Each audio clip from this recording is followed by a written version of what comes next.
Assalamualaikum warahmatullahi wabarakatuh. A'udzu billahi minasyaitonir rajim. Bismillahirrahmanirrahim. Iqra bismi rabbikal ladzi khalaq. Khalaqal insana min 'alaq. Iqra wa rabbukal akram. Allazi 'allama bil qalam. 'Allamal insana ma lam ya'lam. Artinya, aku berlindung kepada Allah dari godaan syaitan yang terkutuk dengan nama Allah yang Maha Pengasih, Maha Penyayang. Bacalah dengan menyebut nama Tuhanmu yang menciptakan.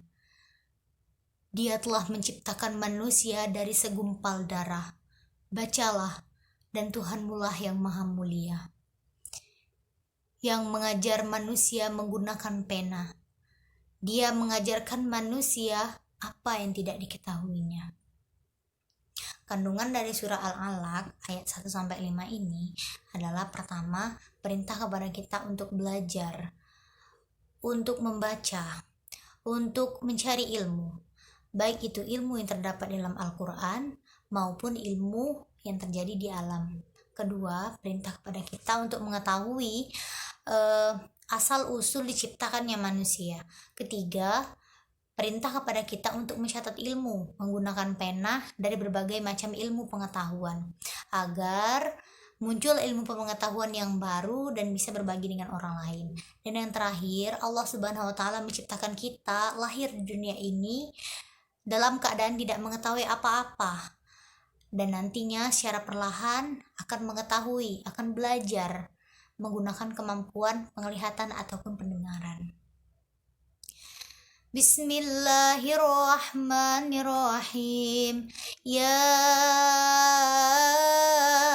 ayyuhallazina amanu kunu qawwamina lillahi syuhada'a bilqis ولا يجرمنكم شنآن قوم على ألا تعدلوا اعدلوا هو أقرب للتقوى واتقوا الله إن الله خبير بما تعملون.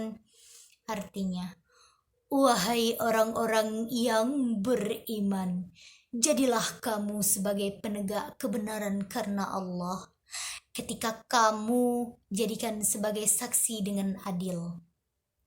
Dan janganlah kebencianmu terhadap suatu kaum mendorong kamu untuk berlaku tidak adil. Berlaku adillah, karena adil itu lebih dekat kepada takwa. Dan bertakwalah kepada Allah. Sungguh Allah Maha mengetahui apa yang kamu kerjakan. Isi kandungan dari surah Al-Maidah ayat 8 ini adalah pertama, kita sebagai kaum muslimin diperintahkan Allah untuk beribadah kepadanya dengan ikhlas semata-mata mengharap ridhonya. Kedua, perintah kepada kita untuk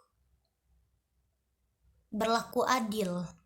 Ketika kita dijadikan sebagai penyaksi, kita harus berlaku seadil-adilnya tanpa memandang untung dan ruginya seorang tersebut, dan berkata yang sebenar-benarnya.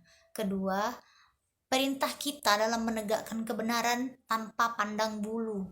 Artinya, baik itu lawan ataupun kawan, kita harus yang benar kita katakan benar dan yang salah kita katakan salah.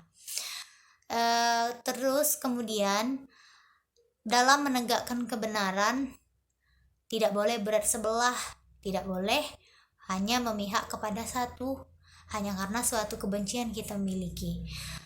Dan yang terakhir, berlakulah seadil-adilnya karena adil lebih mendekatkan kepada takwa.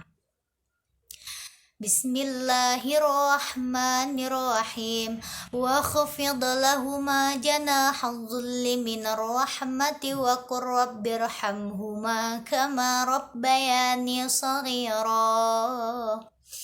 Artinya, dan rendahkanlah dirimu terhadap keduanya dengan penuh kasih sayang, dan ucapkanlah, Wahai Tuhanku, sayangilah mereka sebagaimana mereka berdua mendidik aku di waktu kecil.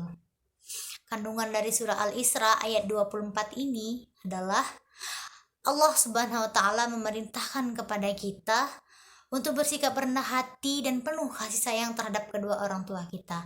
Yang dimaksud di sini bersikap rendah hati adalah berbakti kepada mereka dan selalu menaati apa yang diperintahkan mereka selagi tidak bertentangan dengan ketentuan-ketentuan agama. Merendah hati dan bersikap penuh kasih sayang merupakan suatu sikap hormat kita terhadap kedua orang tua. Maka bersikaplah rendah hati dan penuh kasih sayang. Dan pada ayat terakhir, Allah Subhanahu wa taala memerintahkan kepada kita untuk selalu mendoakan kedua orang tua kita agar diberi limpahan kasih sayang sebagaimana limpahan kasih sayang mereka terhadap kita di waktu kecil. Terima kasih. Wassalamualaikum warahmatullahi wabarakatuh.